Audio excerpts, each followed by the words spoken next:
Bismillahirrohmanirrohim. Hikmatli so'z.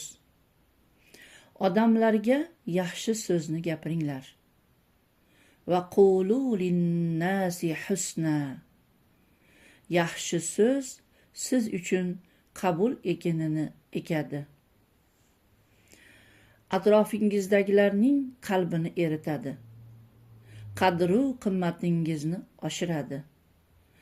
Ajru savobingizni ziyoda qiladi. Joningizga baxillik qilmang. Qur'oniy yetuk oyatlardan wa'lamu annalloha ya'lamu ma fi anfusikum fahdharuh. Baqara surasi 235-oyat. Alloh albatta sizlarning qalblaringizdagi narsalarni biladi, bas undan ehtiyot bo'linglar. Allohga qayting.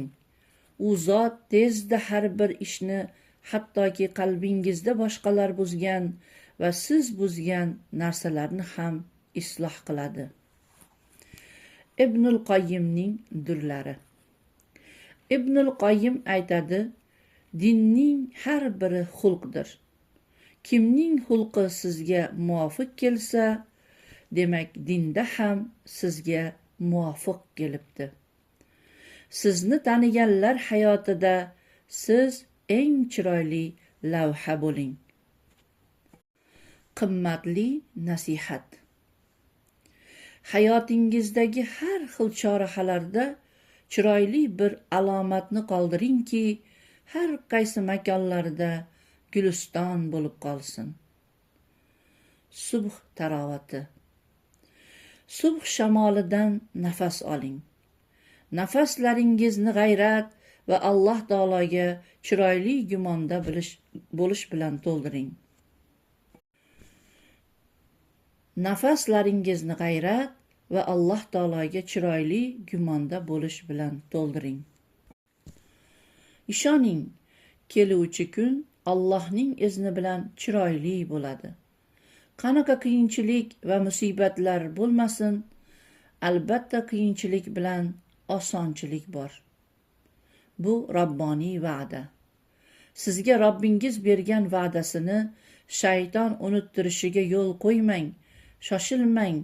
Shayton sizni umidsizlik bilan qo'rqitmoqchi bo'ladi.